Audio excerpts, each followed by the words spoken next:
कहानी माँ का हक। अभी सारिका रसोई में विवेक का नाश्ता और दफ्तर ले जाने का टिफिन तैयार कर ही रही थी कि अचानक सासू माँ विमला की आवाज आ गई। अरे बहू, लल्ला उठ गया है और रो रहा है, लगता है भूखा है। 4 माह का अंश आजकल बहुत तंग करने लगा था, परंतु सासू माँ की आवाज आते ही सारिका सब काम छोड़कर झट से अंश को अपने कमरे में जाकर दूध पिलाने लगी।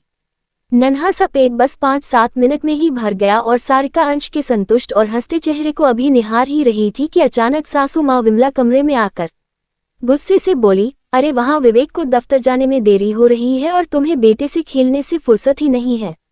लाओ इसको मुझे दो और विवेक को ढंग से दफ्तर भेजो। हर बार की तरह सारिका चुपचाप अंश को सासू माँ को देकर रसोईघर की ओर बढ़ गई।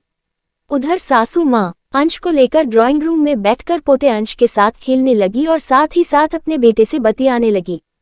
शारीरिक रूप से स्वस्थ सासू माँ यदि 5 मिनट रसोईघर का काम देख लेती तो क्या हो जाता, परंतु शायद बहू के आने के बाद जैसे हर सास रसोईघर का काम भूल ही जाती है या बहू के होते हुए काम करना अपनी तौहीन समझती है। बस ऐसे ही कुछ विचार सारिका के दिमाग में उमड़ घुमड़ रहे थे। उधर पेट भरा होने के कारण अंश भी अच्छे से खेल रहा था। इतने में देवर और नंद भी कॉलेज जाने के लिए तैयार हो गए, तो उन्होंने भी सारिका को नाश्ते के लिए आवाज लगा दी।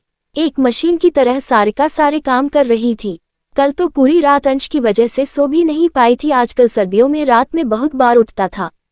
इतने में नंद रिया की आवाज आई, भाभी लो, अंश ने अपने कपड़े गंदे कर दिए, आकर इसके कपड़े बदल दीजिए।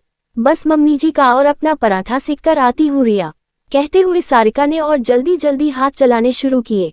अरे बहू, अब अभी जा, गुस्से से विमला जी बोली। सासू माँ का पराठा बनाकर अपना पराठा बिना बनाए सारिका ने सासू माँ को नाश्ता पकड़ाया और अंश को उठाकर गुस्लखाने की ओर भागी। उधर विमला जी आराम से टीवी चलाकर गर्मागर्म नाश्ता करने लगी और दोनों बच्चे भी कॉलेज को निकल गए। अंश के कपड़े बदले ही थे कि उसे फिर से भूख लगाई थी। रसोई घर से अपनी ठंडी चाय और 2 बिस्किट लेकर सारिका अंश को दूध पिलाने लगी। अब उसमें अपने लिए नाश्ता बनाने की हिम्मत नहीं थी। देखते ही देखते आजकल कब 10 बज जाते थे पता ही नहीं चलता था। अंश जैसे ही सोया सारिका ने इत्मीनान की सांस ली और इतने में कामवाली ने आकर घंटी बजा दी। फटाफट उसके साथ लगकर सब काम करवाते करवाते घड़ी ने 12 बजा दिए और अंश भी उठ गया था। सासू माँ भी मंदिर और अपनी मित्र मंडली से मिलकर घर आ गई थी।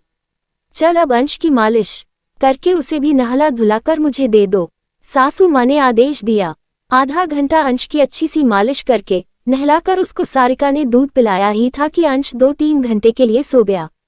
उसे सासू माँ के पास लिटाकर सारिका खुद घर के बचे हुए कामकाज करने लगी। दोपहर का खाना खाकर 2 घड़ी आराम करने ही लगी थी कि अचानक अंश उठ गया और फिर रोने लगा। बहू देख इसको क्या चाहिए, कहते हुए अंश को विमला ने सारिका को थमा दिया। शाम को भी यही सब कुछ लगा रहा। यह तो हर रोज की ही बात हो गई थी। जब अंश खेलता या हंसता तो तुरंत उसकी गोद में से लेकर परिवार के सभी जन उसको खिलाने लगते, परंतु उसके रोते ही तुरंत अंश को सारिका की गोद में पकड़ा दिया जाता था। रात को जब सब खाना खा रहे थे तो अचानक अंश रो पड़ा।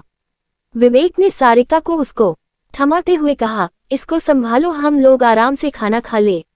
आज सारिका के सब्र का बांध टूट गया। 4 महीने से ये सब कुछ चुपचाप देख रही थी। गुस्से में बोली, एक बात बताए, क्या सिर्फ रोते हुए बच्चे पर ही माँ का हक होता है? जब अंश खेलने के मूड में होता है तो उस समय मैं रसोईघर में सबकी फरमाइश पूरी करती हूँ और जैसे ही यह रोने लगता है तो इसको मेरी गोद में थमा दिया जाता है। आखिर मुझे भी तो मेरे बच्चे के साथ खेलने का मन करता है। ऐसा कब तक चलेगा? मैं सोच रही हूँ कुछ दिन के लिए माँ के घर रह कर आती हूँ, क्योंकि यहाँ पर तो मुझे मेरे बच्चे के साथ समय बिताने का मौका ही नहीं मिलता और मैं उसके बचपन को जी भी नहीं पा रही हूँ। सारिका की बात ने विवेक को भी हिला कर रख दिया था और विमला जी की भी आंखें नीची थीं।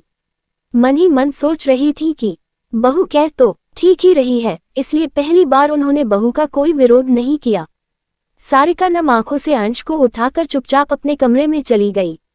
आज सारिका का सवाल विमला और विवेक को पहली बार निरुत्तर कर गया था।